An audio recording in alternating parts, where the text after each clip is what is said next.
Hi, it's me again with Corel tips and tricks. In all my years of using and drawing in Corel, and I think it's coming up on 18 years, default of your duplicate distance is 0.25 by 0.25.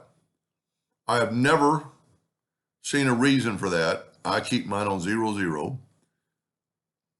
But I started thinking about this. If we take a 2-point line and go from the center of the page and hold down the control button and make a line. And if you can see, it's a curve on layer 1. If we go to edit and clone, it's basically doing a duplicate, so it moved it over. So now I don't have to move one of them over. One of them's already over. Matter of fact, if I was going to do this, I would set my nudge factor on like 3 inches by 3 inches. Let me make sure I just have one there, and I do. And then go to edit and clone and see it put it up there. But the one attached is the clone curve. This is the control curve. So it's almost a little bit easier to designate which one it is. I'm going to bring in my indexing lines, and I'm just going to make what I did just playing around with the clone. I put that in the center of the page. I'm going to double click on it and move the rotation to the center. Doesn't look like it is, but it is. I'm going to open up the Windows Dockers transform or transformation, depending on which version you have.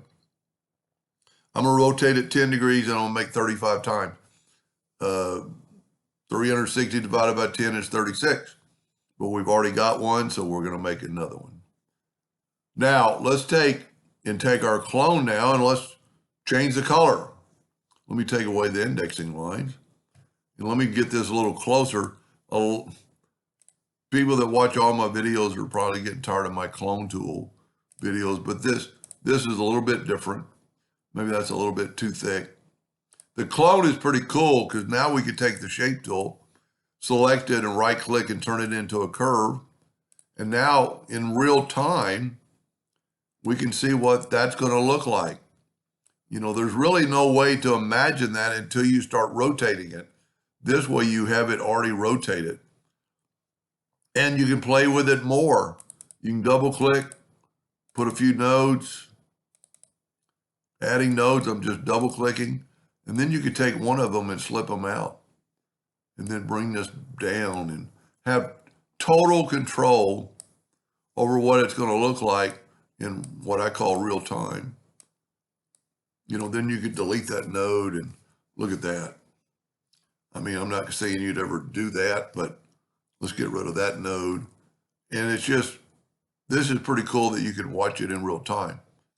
But I'm still a little concerned about this. So please set yours at 0, 0. You'll be so much happier in the long run. If we go 0, 0, what I do like about it, like if I wanted to make a duplicate of that, just that, well, I can't make one duplicate of that because that's a clone, but it put it right on top.